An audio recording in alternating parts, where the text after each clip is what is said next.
Assalamualaikum warahmatullahi wabarakatuh. أهلا وسهلا جميع الطلاب إلى هذه تعليمات. اليوم إن شاء الله سأشرح باللغة الملوية عن بعض المواد التي لابد على الطلاب أن يختاروها في semester الثالث. Saya akan terangkan ada beberapa subjek ataupun kursus elektif yang perlu dipilih oleh pelajar semester 3. Baiklah, untuk pengetahuan pelajar semua, di dalam pelan pengajian terdapat beberapa kursus elektif.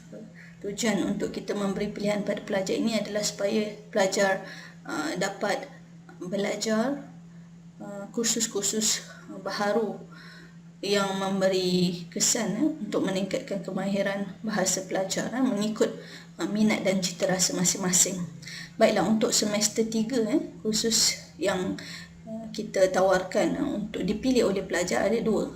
Yang pertama BAE 508 iaitu Presentation Skill. Yang kedua, pelajar semester 3 boleh juga memilih Strategic Storytelling, Arabic Language.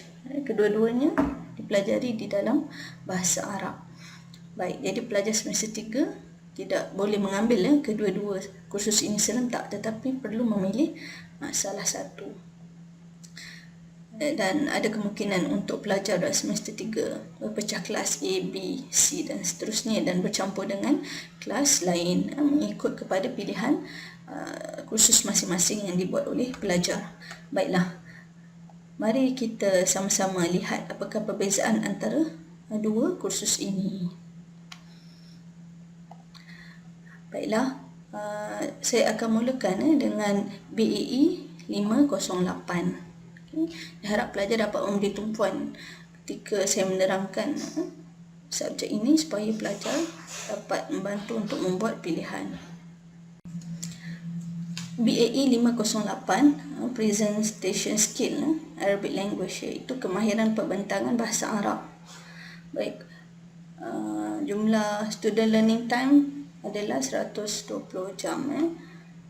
Baik, dan berapa kredit hour, iaitu 3 kredit lah untuk subjek ini.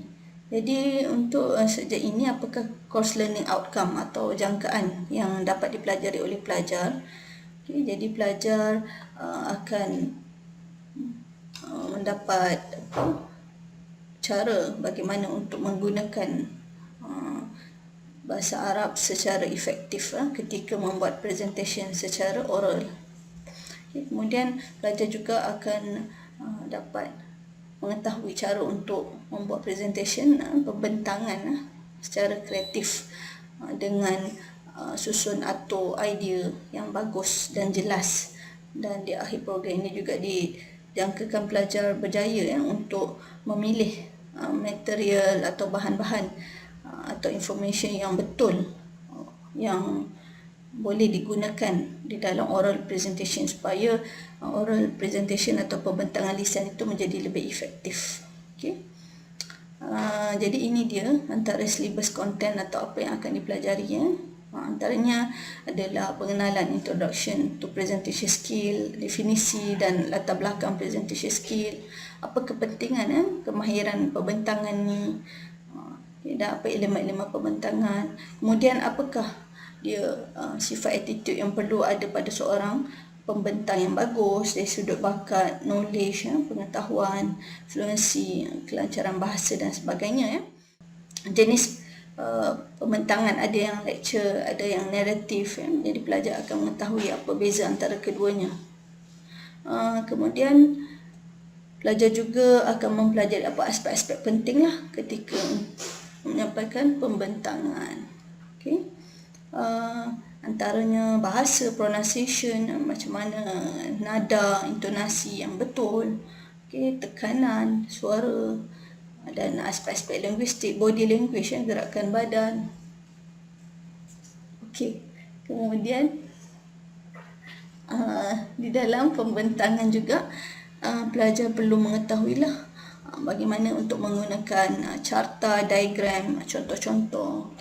Baik, jadi inilah yang akan dipelajari oleh pelajar seandainya pelajar memilih BAE iaitu presentation skill.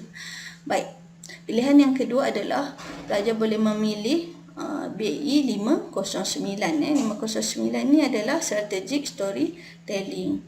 Baik, atau kita panggil dalam bahasa Melayu sebagai penceritaan strategi. Okay, jadi sama jugalah 3 kredit. Di akhir kursus ini dijangka pelajar dapat mengetahui bagaimana untuk mengaplikasikan konsep strategic storytelling tu dan apa teknik-tekniknya. Okay, kemudian pelajar dapat mengetahui nilai profesional lah ketika membuat strategic storytelling. Okay. Dan pelajar boleh menggunakan effective persuasion, influence skill, bagaimana mempengaruhi audiens pendengar ketika membuat strategic storytelling.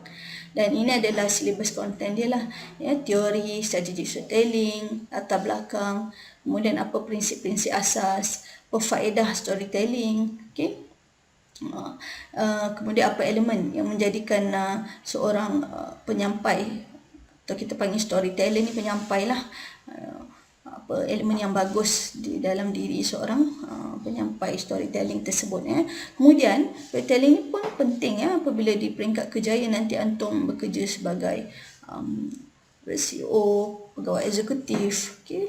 Jadi macam mana kita dapat memahami strategi untuk memenangi hati, untuk mendapatkan bisnes ketika membentangkan proposal sebagai contoh. Okay? Jadi ada wow moment. Okay, wow ni apa? WOW, nanti akan belajar lah. Ini tips-tips lah ketika strategic storytelling.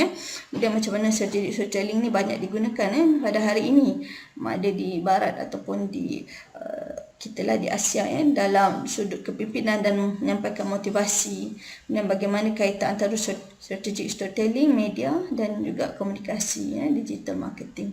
Okey, kemudian pelajar juga akan mempelajari cara untuk menyampaikan idea pitching. Contoh kita ada satu projek atau produk. Jadi bagaimana kita nak berkongsi tentang produk kita dengan orang lain. Okey, itu pun termasuk juga di dalam pembelajaran strategic storytelling lah.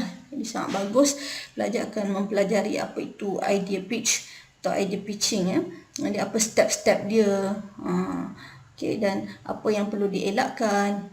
Okey, ketika menyampaikan idea pitching tersebut. Jadi ini adalah teaching methodology dia. Kita akan ada role play, perbincangan dalam kumpulan, okay, dan sebagainya. Baik. Okay. Jadi itu adalah penerangan tentang subjek-subjek yang boleh dipilih oleh pelajar. Jadi sekali lagi, pelajar ketika membuat pendaftaran kursus pelajar semester 3 perlu memilih salah satu sahaja antara BAE 508 Presentation Skill Arabic Language ataupun BAE 509 Strategic Storytelling Arabic Language. So jumlah pelajar untuk kedua-dua kelas ni saya akan tetapkan agar seimbang lah contohnya kalau dalam satu semester tu ada 33 pelajar, jadi kita akan pecah dua lah. Okay, satu kelas 17 orang, satu lagi 16 orang. Jadi ketika pendaftaran pelajar dibuat, okay, jika pelajar lambat mendaftar, atau contohnya presentation skill dah penuh 17 orang, jadi pelajar yang lambat tu kena automatically kena pilih strategic storytelling lah. Jadi kena daftar juga salah satu daripada subjek ini. Tapi jangan risaulah, kesimpulannya kedua-dua subjek ini dia memberikan nilai tambah kepada pelajar, khususnya untuk membuat pembentangan. Okay, yang mana sangat diperlukanlah ketika pelajar berkecimpung dalam apa-apa jua bidang kerjaya kelak. Jadi saya rumuskan kedua-dua subjek ini sangat menarik, masing-masing ada kelebihan, cuma ada sedikit perbezaan dari sudut konten lah. Okay. Jadi tak ada masalah, pelajar boleh pilih salah satu daripada kedua-dua subjek ini. Okay, terima kasih dan selamat memilih. Syukran.